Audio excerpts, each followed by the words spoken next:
Hi, I'm Amber, and welcome to the Lone Star Keto Podcast. Today we have Ryan Brown with us. He is a nutrition coach and a podcast host of Road to Recovery. We are going to be discussing eating disorders and chronic illness. Welcome, Ryan. Thank you so much. I'm really geared to do this. It's gonna be an adventure. Yes, absolutely. Super happy to have you on. I was going through a bunch of Ryan's videos, and wow, what he has gone through is incredible, seriously. So, give us a little bit of background on you. Like, what has your journey been so far, both professionally, what you're doing, how you got to the place you're at, and also just a little bit about your health journey. We'll go in deeper later. Yeah, and I think one of the things that stands out from my health journey in general, as we were mentioning before we even started recording, was that just how relatable my health journey is to so many people that deal with chronic illness. There seems to be so many parallels in the community with people that eventually develop some sort of, whether it's an autoimmune disorder, chronic condition, diabetes, any of these things. There just seems to be a lot of commonalities, and that's also a big problem. So my journey kind of began when I was around 18 years old, so probably 7 years ago, 6, 7 years ago. And I was somebody that, not knowingly at the time, had been kind of stuffing down, like we all do, a lot of repressed anger and feelings and childhood trauma. I moved around a lot as a kid, was very stressed, and we had moved to Utah in 2010 when I was just going into high school. So I had established friends, and I had to start my life all over, make new friends. And moving from the Midwest, I lived in Kansas at the time, to Utah is kind of like moving from one bubble to another bubble, and they're very different bubbles. There's a lot of LDS community in Utah, especially Davis County where I lived, and it just wasn't the same social environment that I was used to. And that move really triggered me. I think I lived in denial with it for the next 5 years up until I graduated high school. And at that point, I had a really bad breakup senior year. I was dating this girl that I thought was like the one. It was like your first young love sort of deal. Whoops. First young love sort of deal. And that really crushed me. And then I looked at my life and I was like, okay, what can I control? And like you mentioned, I have an eating disorder background, and a lot of eating disorders have to do with control. I'd argue most of them have to do with some sort of control aspect. And so for me, it was this feeling of being lost. So I started saying, okay, I can control my fitness and I can control what I eat. So my goal was actually to gain muscle, because I'd always been kind of a lanky dude, not super athletic. And I really did enjoy going to the gym. I was just kind of a hard gainer. So I was like, okay, I'm going to double down. I'm going to do all this research and really get into fitness. Only instead of bulking like it probably should have, I ended up doing this massive cut for some reason, and then just got cut in the spiral of cutting over and over again until boom, all of a sudden I'm 88 pounds and just actually dying. And then that's when I realized I had a problem, and fear set in about gaining the weight back, even though I needed to for my health. I knew I needed to do it. I was afraid of gaining the weight and getting fat, like many people with eating disorders do when they get to that point. And so that's kind of where my journey all began. But the root cause of it was this undealt with trauma that I had over the past several years of my life. And that's something that I'm sure we'll get into later when talking about chronic conditions, is root cause healing. And the mental aspect of it is a huge portion of that, which I think isn't discussed enough. We focus a lot on diet, nutrition, but stress reduction and dealing with those cortisol spikes that come from emotional places are so powerful. If you can control your blood pressure with breathing, which you can to some degree, I've been amazed. It's kind of something to consider when looking at your health, all the mental stuff. So there I was, kind of 88 pounds. I kind of drifted there for a while, under 100. Then finally, I had a personal trainer who at the time I wasn't really seeing for fitness stuff because I was banned from going to the gym. But he basically yelled at me enough. I started eating food again, gaining weight, got up to a healthy, not in danger situation. But I continued these self-destructive behaviors of crash dieting and binging and restricting. And in standard eating disorder recovery, there's this mantra, all foods fit. And so when you see a nutritional therapist or you see a registered dietitian, they kind of show you the little My Plate model, and this is how you're supposed to eat. You have your dairy over here, you got your grains on this side of the plate, you got your handful of meat, some veggies, a little bit of fat, kind of a very standard American diet approach. And it frankly led me to a binging restricting behavior, which was not any more healthy than I was. I would binge 10,000 calories on the weekend and restrict to 1,000 because I'd freak out and then work out like crazy for hours a day the rest of the week, which I think is pretty common when you see that in the space. And so nothing was talked about nutrient density. Nutrient density wasn't a real discussion, or if it was, somehow grains were nutrient dense.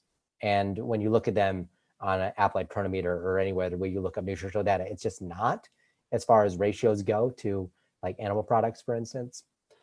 And so there's just this very skewed way that I think we tackle things. We look at things only from, with the eating disorder, we only look at it, at least in my case, from a mental health perspective, as in the underlying trauma, which I totally agree with. You got to address all those things, otherwise you'll never heal. But when you're so screwed up, your neurotransmitters are just all over the place. You're producing no epinephrine, your dopamine's all over. Like your gut is obviously a mess. And as we know now, your gut and your brain are very connected as far as neurotransmitters and all of those things. And you're not addressing the gut health in eating disorder recovery, because all foods fit here. You got to eat the crap. You got to eat the ice cream, the cupcakes, which, man, binge worthy foods. And that's exactly what happened when you get on the sugar roller coaster. But you don't readjust those neurotransmitters in many cases. And I've spoken to people like Michelle Hearn, who's a registered dietitian. And with her eating disorder journey, very similar. She recovered the weight, but her mind and body was still a mess because she never addressed the real gut health problems that were contributing to also the mental health problems. We hear people restoring mental health by adjusting dietary changes, and it's just not really thought of right now. And so here I was kind of in a quasi recovery state, still over exercising, still not. I was doing the standard thing, tons of carbs to bulk up, and a lot of protein, a lot of whey protein, almond milk, because dairy is terrible for you. Tons of oatmeal and like brown rice. And then 2 years ago, I started developing neurological symptoms, peripheral neuropathy. And that's basically started a whole other healing journey where I actually had to start facing my mental demons that I never challenged prior to that. Because once you restore the weight, doctors don't even look at you as having an eating disorder anymore, when really you can have an eating disorder at any weight, which is something that also isn't discussed enough. So that's kind of where this second healing journey has begun. And I've discovered all sorts of other messed up problems with my hormones. Hormones are all tanked. Thyroid's a mess. I have osteopenia, which is frankly an old person's disease. It's stage 1 before osteoporosis. And I have all the behavioral stuff to thank for my current situation, but it's also been sort of a blessing because it's led me down this other path of helping other people in similar situations, or hopefully not getting to the point where I'm at, where you got to do all this extra healing and all this extra like mental work to get to optimal place. But that's kind of my story in a nutshell. I could go on it for days. No, that's awesome. And I can relate to so much of what you said. It's just not even funny, because you probably know I also suffered from eating disorders too. And to some degree, I probably still have some of that mentality. I'm much better now. But I mean, this is when I was 15 years old. I'm 55 now. And, that journey. And also, I do what I do for the exact same reasons you do. And you kind of almost have to look at it that what all that you went through was for a reason. Otherwise, good gosh, so you got to kind of think of that.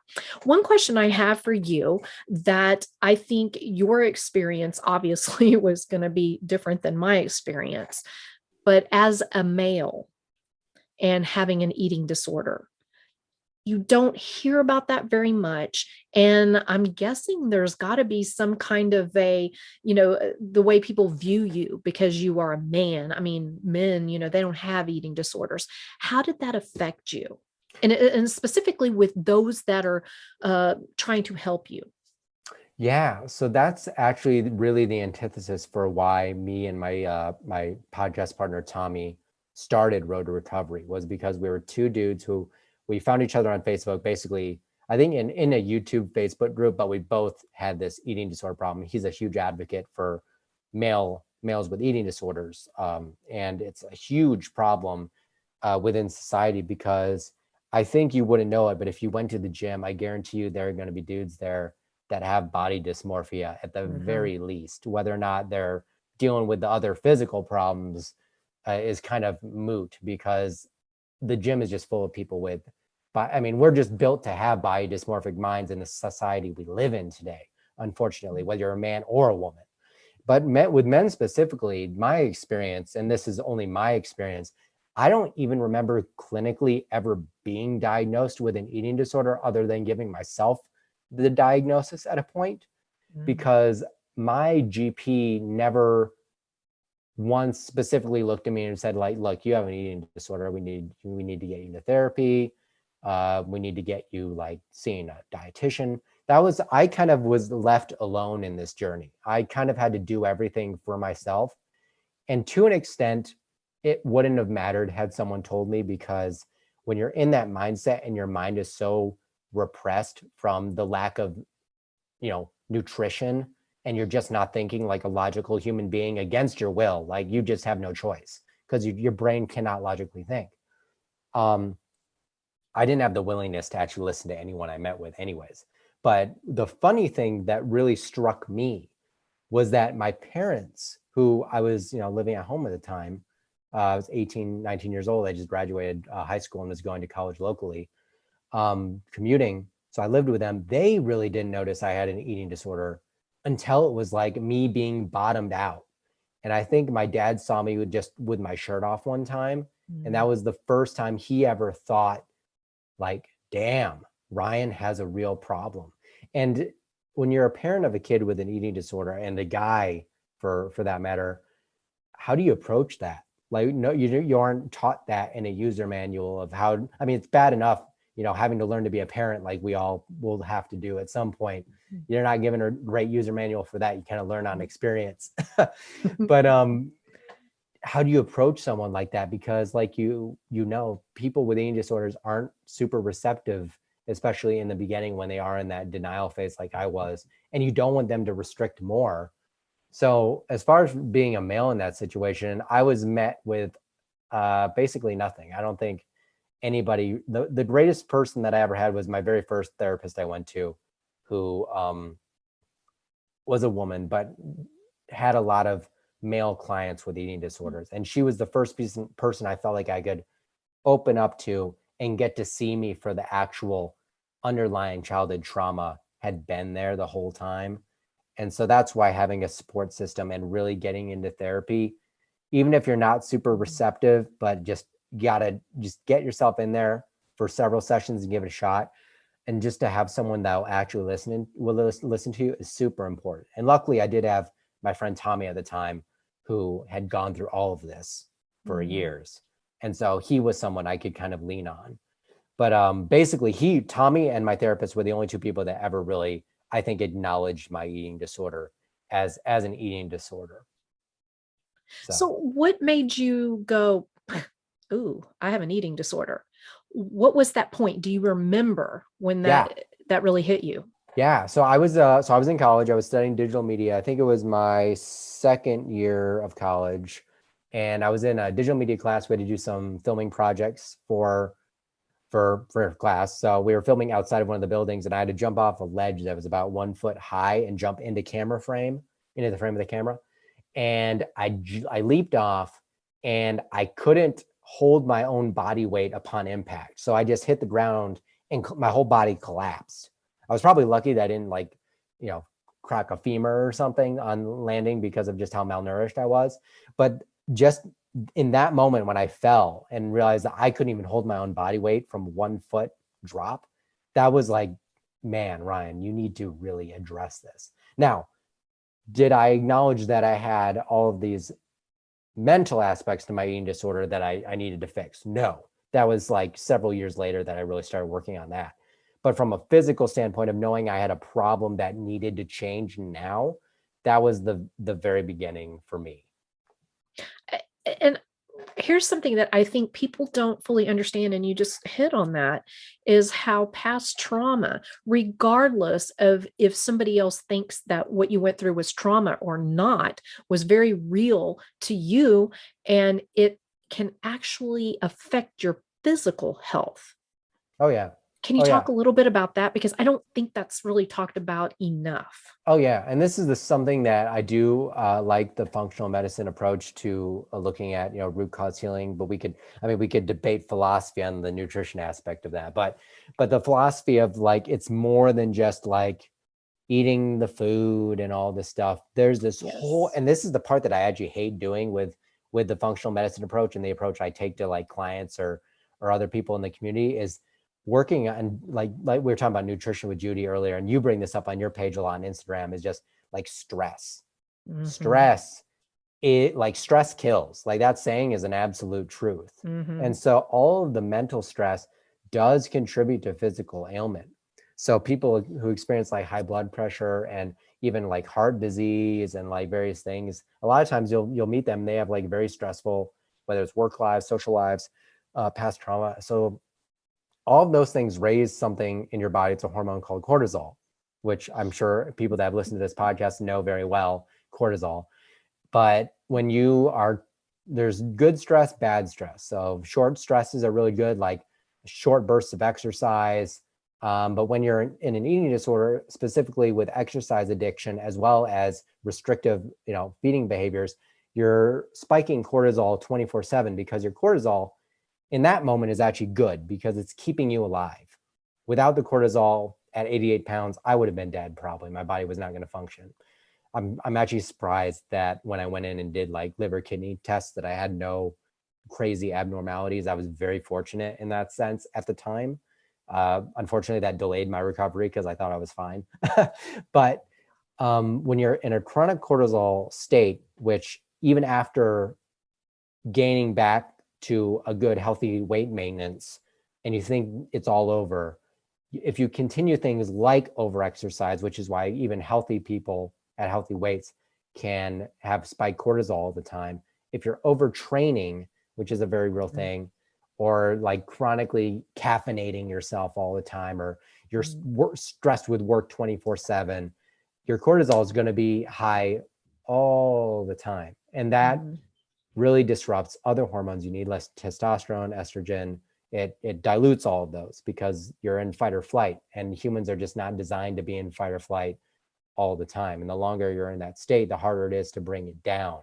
So that's the major aspect to the health decline that I've seen with clients and or other people in the space is that cortisol effect on people. And so that's why addressing those stressors is actually almost more important than just jumping into a dietary change, which is also powerful. I 100% agree with that. And just because I try to do like way too much, I think is my issue. Yeah, me too. My cortisol is super high. And matter of fact, I've had it tested 4 times. I don't even know what it is anymore, but every single time it's come back high for the last 6 months. And then today I just did this. It's a new thing. Oh my God, it's the coolest thing. Anyway, I'll have a video on that.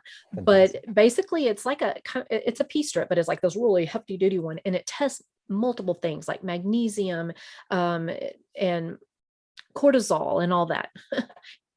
Yeah. My cortisol, super high. My magnesium, low. Low. And this is something you shared on your page. Magnesium, the more stressed you are, you burn through all these minerals, and magnesium. Well, I'm here to tell you it's true.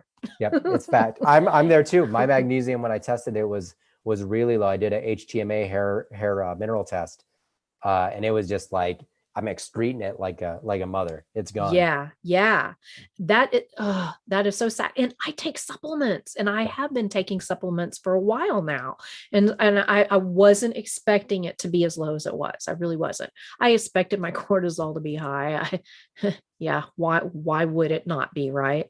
A great test. So well, aggravating. A great test as well. And you'll know, and you've, I'm sure mentioned this before, is like looking at your blood glucose in the morning as well. I mean, dawn effect is one thing. That's another aspect to it. Yeah. But your blood sugar will go through the roof if you're having cortisol spikes, regardless of how you're. I tested this morning because I did this as well.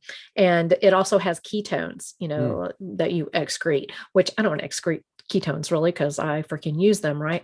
But I went ahead and tested for ketones and my blood glucose, 117. Wild. Yep, I've been And there. then my cortisol super high. And so it's like, okay. Gee, could it be, correlated? I don't know. Yep, Oh, exactly. yeah. So stress is a huge thing. And yeah, when you have these past traumas and you haven't dealt with them, that stays with you. And then it continues to, build and build, even though you don't focus on it necessarily, could be subconscious, whatever. And like when I'm dealing with my clients, kind of like you, but to be honest, I kind of like that part because I relate so well. And I just pick up on that because it's just so in my face, because I've been there.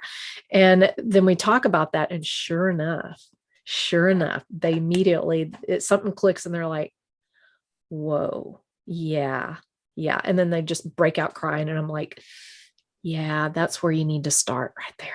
But that's the beautiful part about health coaching I've found is it's almost kind of this two-way therapeutic venture you're going on with somebody else. It's kind of therapeutic for yourself as the health coach. Agree. Which is a beautiful thing because you both, it's different than seeing a doctor because they see so many patients in a day. They need to for insurance purposes. And you get this real connection with someone that you're working with one-on-one in a health coach situation, and you get to know them, you become kind of friends with them. And it's like this bilateral journey you're going on. And that's the beautiful aspect of is you as the health coach grow with each new client. And I think that's the beautiful aspect of it.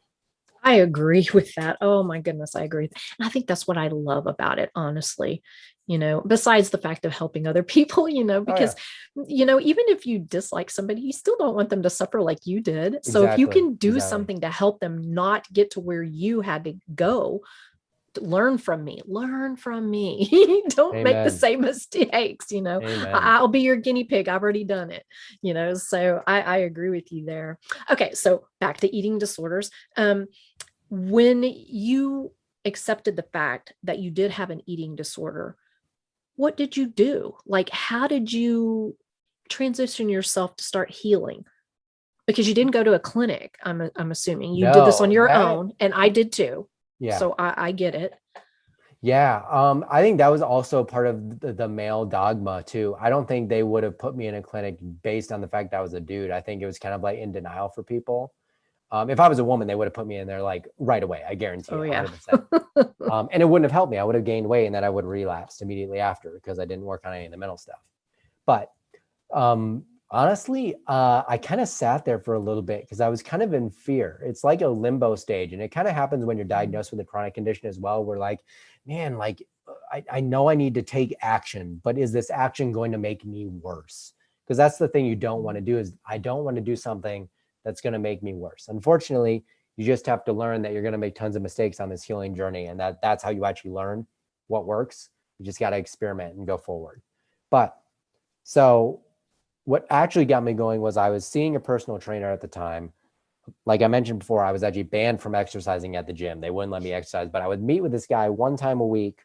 Really cool dude, just a hard ass. And I loved him. That's what I needed. I didn't need any of this babying of like, what are your feelings like? Which I can do that now, but I was just not in the place. I needed some action on this weight problem to get going anywhere to start moving any needle.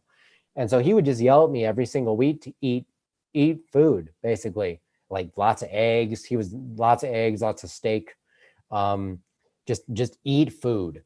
And so he eventually just hearing it enough times that was like, all right, I'm going to do it because you're going to whip my butt if I don't. I know this. I love that dude. His name was Zach. Great guy. He's the one that really triggered me to change my life and actually move forward in my journey. So basically just being yelled at enough and then internally yelling at myself enough, not in a negative voice way, but just like take action, just do it. That's eventually, I'm sure you can attest to this in your own journey of just like one day you're sitting there just like, damn it, I have to do it. I have to do it today. And that was kind of it. Yeah. Um, so where are you at in your journey now? Do you feel like you're healed? Are you still working on it? Like, do you have relapses? What's going on with you now?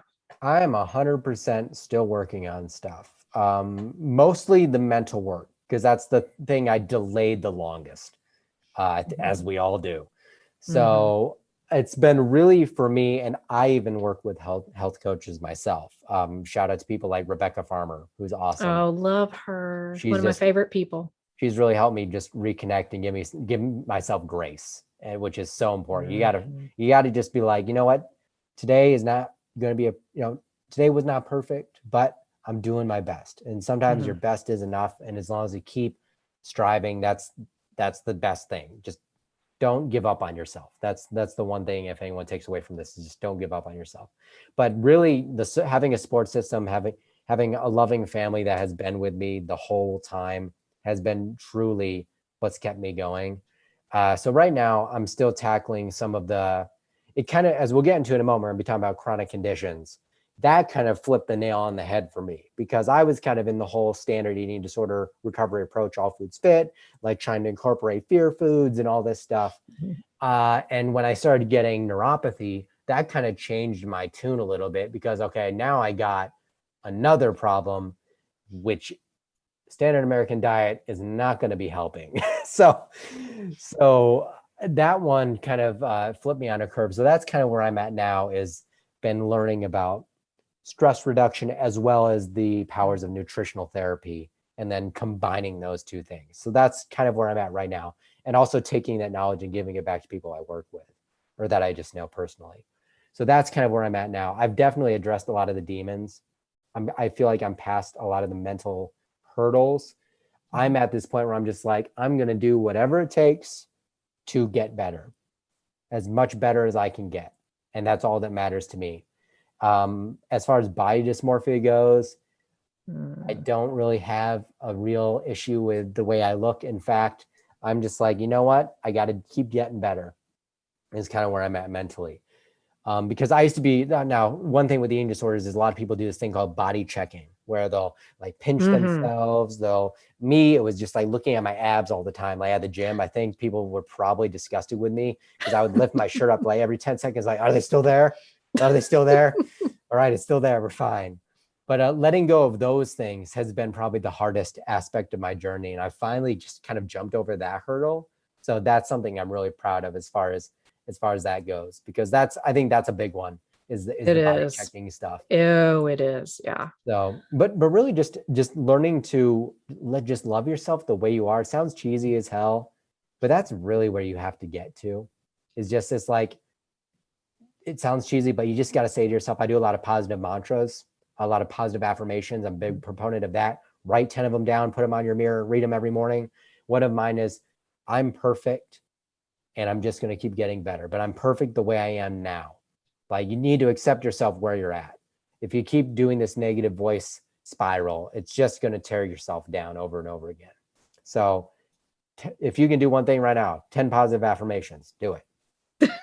I agree with that. Oh my goodness. And something I think people don't fully understand, and you kind of hit on this, is when people like us who put ourselves out there, like put ourselves out there, Mm-hmm. uh, people think that we're not people, that Yep. we don't have setbacks, that we still don't, that we have our struggles, you know, and I think that, oh, I'm doing great. I'm all fine. Then I'll be talking to, a guest or somebody else, and something all of a sudden hits me and it just breaks me down. And I'm like, whoa, wait a minute. I thought I was over that. Wow, where did that come from? So there's always that part. And continuing to need support, like you said, you talk to a health coach. We all need somebody for support, and it's okay. It doesn't matter how much you figured out, how healthy you are, how awesome you are. you still need support. You Yep. still need to, be able to talk about things. So nobody's perfect, just nobody.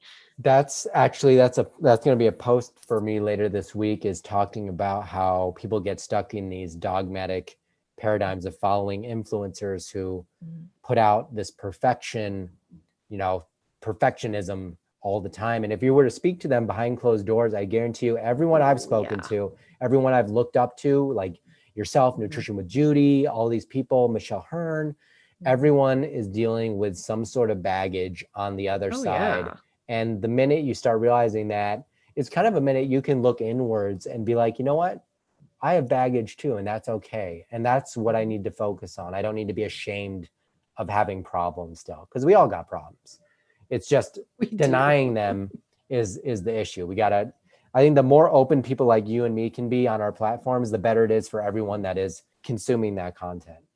I agree. And just like, because I am struggling with this cortisol issue for, I've eliminated a lot of things of what it could be, whatever, and kind of paring it down, and I'm getting closer, I think. But it's caused some weight gain. Okay.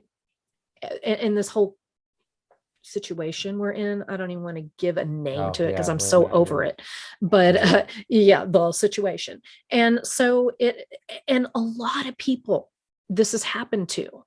And when we had a meetup, what was it, last month before, whatever it was amazing how many people there that were big influencers.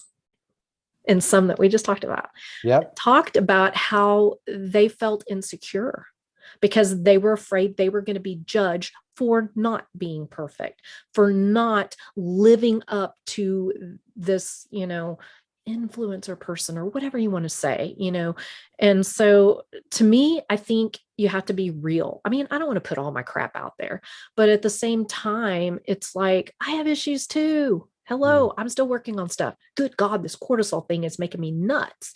That probably is not helping the cortisol thing. Yeah, but, definitely not. It's the cycle. But everybody's got something going on. And you know what? That's okay. That's okay. That's part of our journey. And, you figure it out, you move on, you get stronger. Then you can talk about it and help others in that same situation. So it's all good. Yeah. Exactly. But I think we do need to talk more about that personally. Yeah, no, I agree. But I think that's why podcasts like this will be helpful for people. Because it's like you said, you don't want to be that person that's like putting out the baggage on your story every single day. No. But it's also good to just, be real with people every now and then and let them know, like, hey, I'm a person just like you.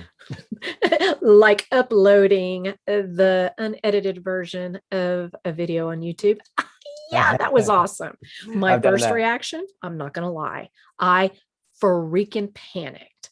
And I was almost in tears because I was like, oh my gosh, because I spent so much time and I like everything to be a certain way. I'm a perfectionist, I admit it. Oh, I'm with you. And my husband's the one that figured out, and it had been up for like half a day, all through the night and everything. And I was like, oh my God, my first reaction was, I'm deleting that crap. And then I saw there was enough people that had already seen it. And I'm like, oh my God, I'm dying inside.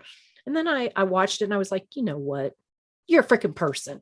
You make mistakes too. Why not show everybody that you're not, in fact, perfect? I have these goofy things, where I sneeze and I'm like talking to myself like, oh, that wasn't good, and starting over. And it's like, but you know what? That's me. That's me. I love it. So whatever. I left it. That was hard for me, but I left it. No, I've done that several times. Sometimes now on a different channel that I have my primary stuff, I'll leave in just some mistakes on purpose just because I think it's hilarious. It is. If you really look at it, it is. Laugh at yourself. And I need to get better at that. I mean, I am much better than I was, but sometimes it is still hard because you feel like there's this expectation and, you don't want to be called out, and God dang, the people just are waiting for you to fail so they can attack, it's the craziest thing. Like we were talking beforehand, no joke. I was just dealing literally right before coming on, somebody just at me in the comments. And I'm like, what in the world? Yeah. So whatever. It's one of those things. I totally feel you.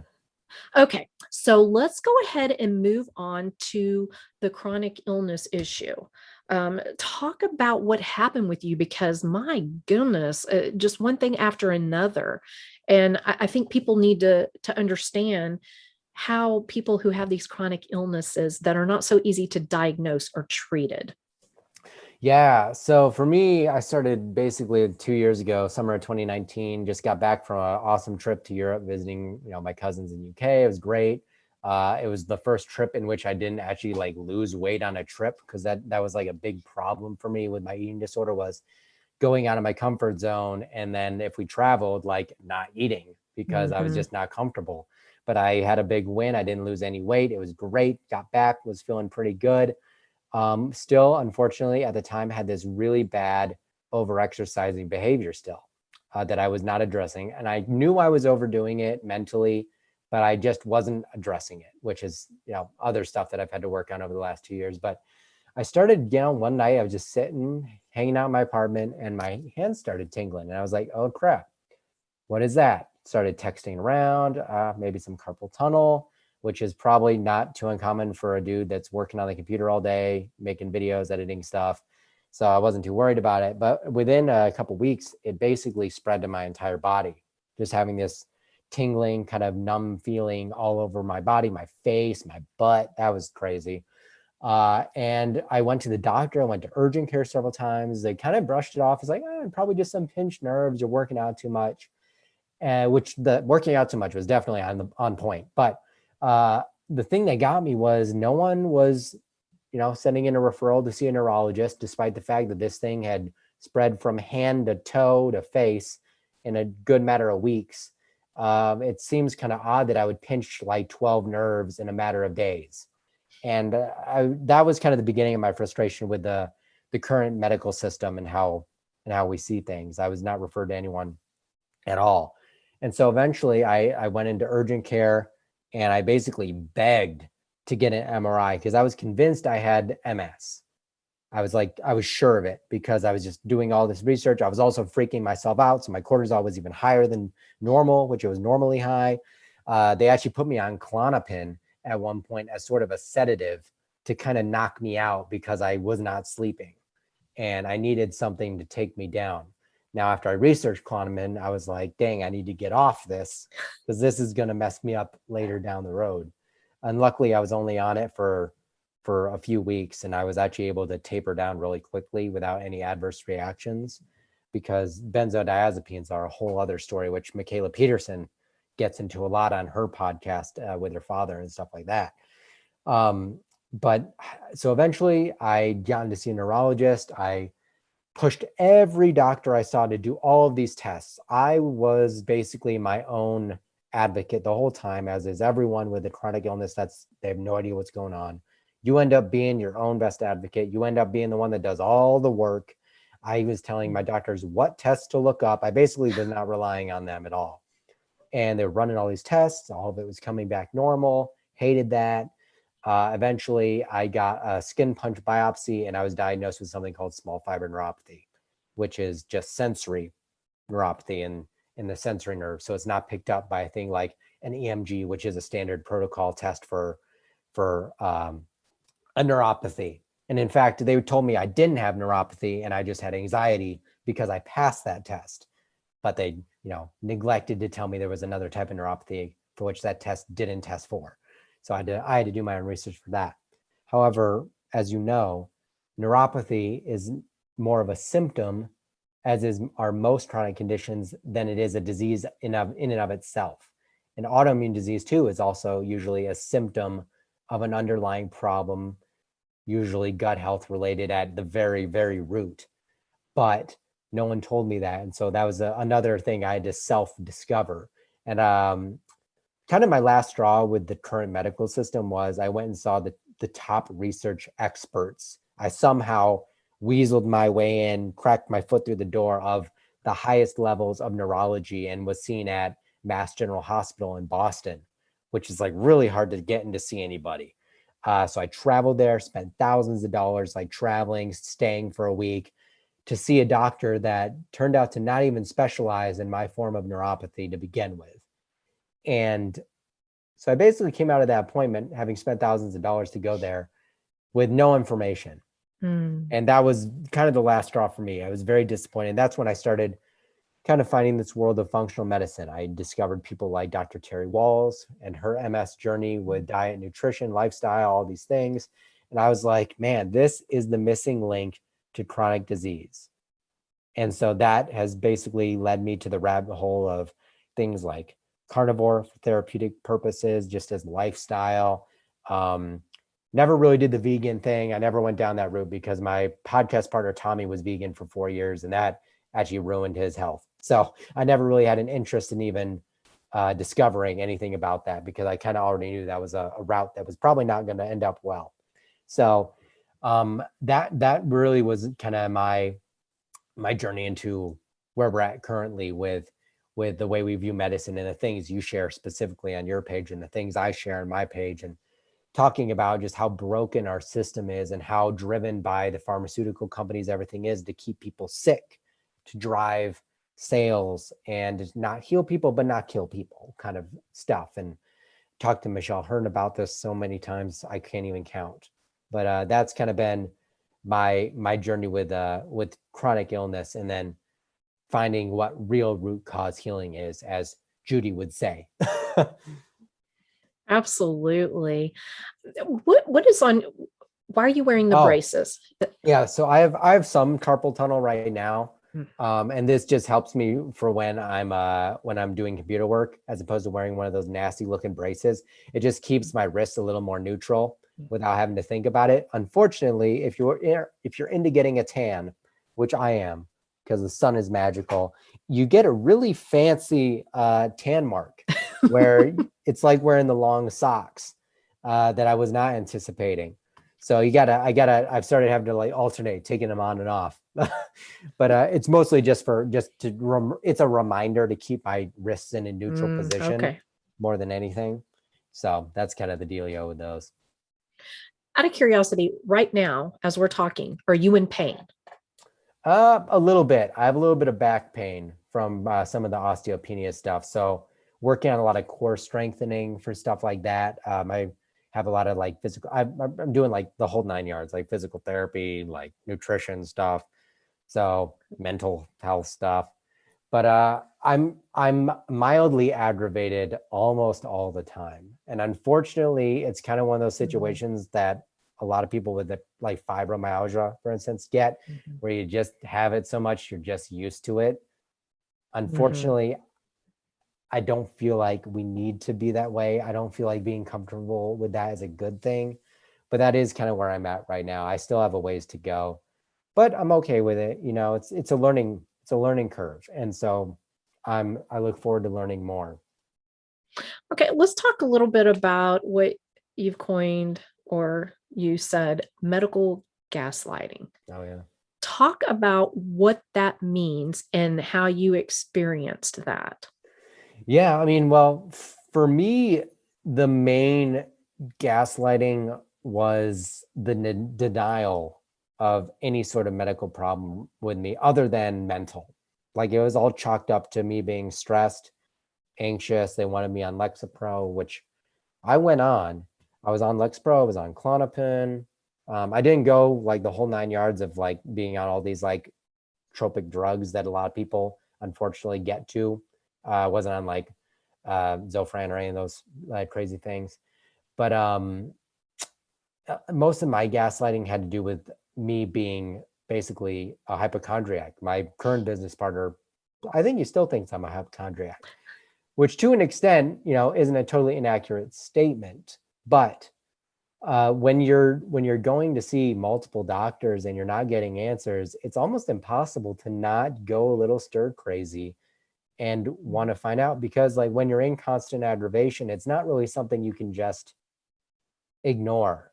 And unfortunately, that does ride on the people that live around you too. And that only makes it worse for everybody. So a lot of the gaslighting I dealt with was basically just being told I was crazy.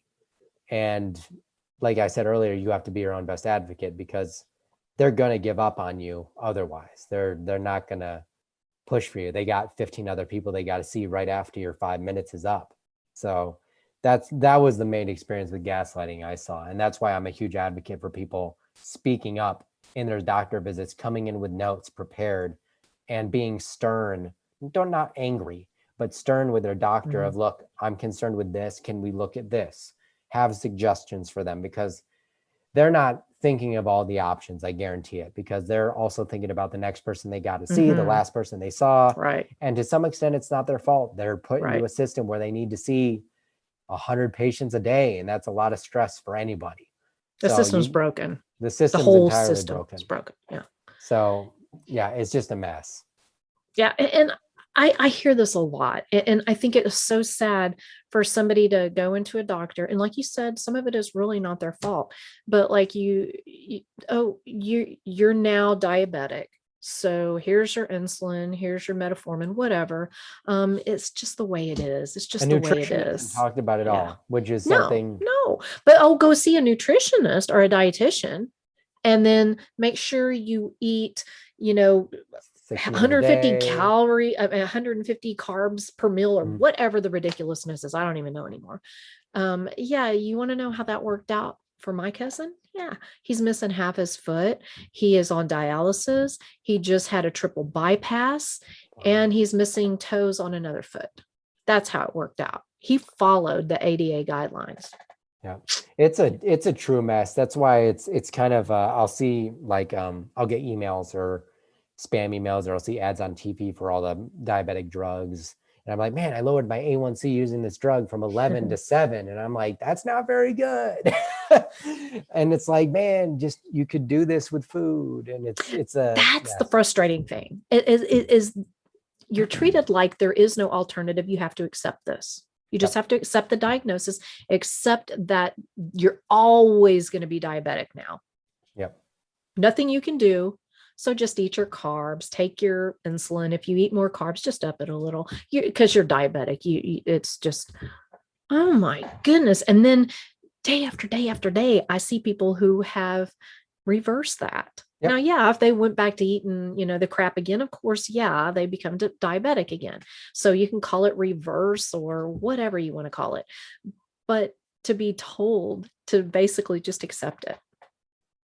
Yeah, I mean, that is what our medical community does, because I mean, the pharmaceutical companies, which I know pretty well, my dad's worked for big pharma for his entire career. I mean, you don't make money healing people, and you certainly don't make money healing people by eating food that you don't sell. Like, that's why a lot of drugs are created using a synthetic compound that was originally derived from a plant, or some sort of, something like that, because they want to repackage it and sell it. So, and that's why there haven't been any real therapeutic studies or interventional studies with a lot of diets. There's been actually quite a few with keto, but like this carnivore study that Sean Baker's trying to do, I hope it gets done. Me too. Because no one's going to fund a huge clinical trial about food where you can't bank off it.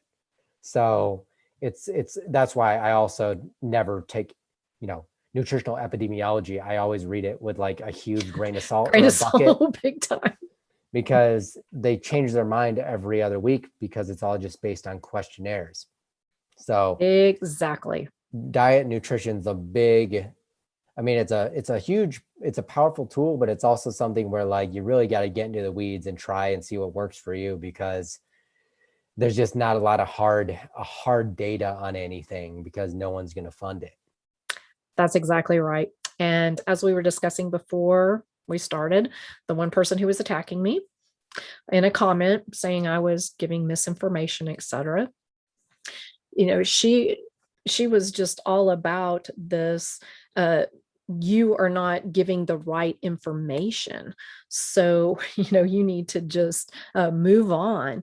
And she was talking about when you can show me actual research that proves your point, not just, oh, I got better, by doing a certain thing, then maybe I would listen, but you can't because there is none.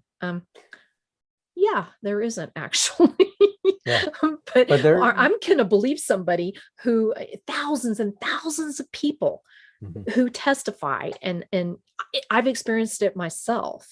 There's got to be something to it. Got to be something. Oh yeah, somewhere. There's anecdotal evidence is worthy evidence. Like thousands of people, like you wouldn't have thousands of people saying this if something didn't work. And I've seen it. And like, I think the greatest example I can think of is someone like Rebecca Farmer, who had like Yes. 12 or something autoimmune diseases, was told Yes. she was gonna die by Mhm. 30, and now it's gone. Like, Mhm. sure, Yep. like she can't like eat pizza and all this like crazy stuff that, you know, SAD would have you think is okay on, you know, occasion. She had to go pretty extreme, but it worked. And that's what I Yes. found really fascinating. And I just see it time and time and time again. And so it's something you just can't ignore. Exactly. And basically her point was that should be discounted Yep. It's because we insane. have so much proof for nutrition on the other side. I mean, Okay. for some reason, we, you know, went for thousands of years without developing diabetes and, you know, heart disease in massive populations as humans. And somehow that's a normal thing of age all of a sudden in the last 100 Yep. years. It just doesn't make any sense. Specifically, Exactly. the last 80 years, really. Prior to that, it was like pretty non-existent as far as heart disease goes. So I think there's a bit of a misnomer, considering that most of us have been following the actual dietary guidelines since the 80s, Uh-huh. and we're For actually 40 years. Yep. and we're 10 times as unhealthy as we were Oh, yes. when it started. That's kind of a red flag to me as far as listening to mainstream science, which has been a big deal the last year, listening to mainstream science. You think? So yeah, Yeah, I still wanted to go there, but it's like, no, how do you have faith in the system anymore? How? I mean, how can you? Because we know for a fact that some of the things that we have been told is a bald-faced lie, that is just meant to put money in certain people's pockets. So yeah, we know that. So there's how do you a trust? there's a great podcast, Breaking Point, and their whole mantra is follow the money. Follow the money, you find the Yes, truth. And that's kind of where it is. I mean, I'll say this, there are bad eggs in the nutrition space, even in the functional sure, space, that are here to, you know, profit off of people's sickness. And I sure. think that's terrible. But like I said, follow the money. Like if it stinks, Mhm. like it's probably crap. So that's kind of my mantra. But also you got to experiment for yourself. Like just Mhm. because you don't follow people blindly. Try it out for yourself. See what works. Exactly. Everybody's version of something is going to be a little different. If Mhm. you want to go like the carnivore route, what works for you, Amber, may not work for me. What works for Rebecca may not work for me.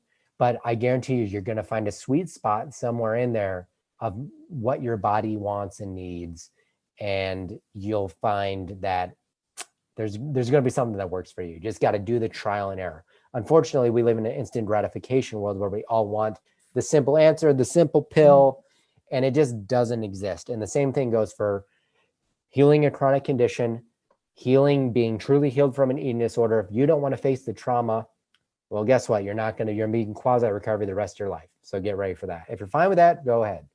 But you got to go the whole 9 yards, and it's just a process. So buckle up, enjoy the journey, because that's how it's going to go. That's for sure. And it is a journey. And it's not a journey that ends. That's No, just it's it. It is a lifelong. continuing, yes. And I think a lot of people don't understand that. And if you could just focus on that it is a journey, just relax. There's not an Yep. end date. There's not a specific, points you have to meet. It's a journey. So Yep. just relax and focus on moving forward and getting better and better each time, making better decisions, doing things that are, more healthy or whatever, Yep. moving forward one step at a time. And don't do it alone. Do it with somebody that you know you can lean on. Yes. Yes, that is so huge. And I don't think that's said enough either. No. Absolutely. Okay. Ooh. Okay. So we've been yapping for a while. Yes, that is something I do. So, So I apologize. oh no, listen to me. I'm a yapper too. Okay. So if you were to give somebody some advice, somebody who is going through issues like you, whether it be an eating disorder or trying to figure out the root of your chronic illness, what advice would you give that person? I think the first thing anyone should do, and I hate this. I mean, unfortunately, like this is the profound truth that I've discovered, and I hate it, but it's just the way it is, and you gotta do it. But one, like give yourself some grace and forgive yourself for the mistakes you've made in the past that maybe have led you to where you are, because dwelling there is not going to lead you forward at all. And I've dwelt in the past for far too long. It's led to inaction, fear, and inaction again. So the first thing you can do is say, hey, I effed up or whatever. I messed up in the past, but screw it. It's done. I'm going to take from where I am right now and learn from those things and move forward with that knowledge I've gained and not do it again and try to do better every day. And you're going to have setbacks. That's the other thing I want people to realize is you're going to mess up. I messed up today and had a cold brew coffee because I just gave in to the urge. All right.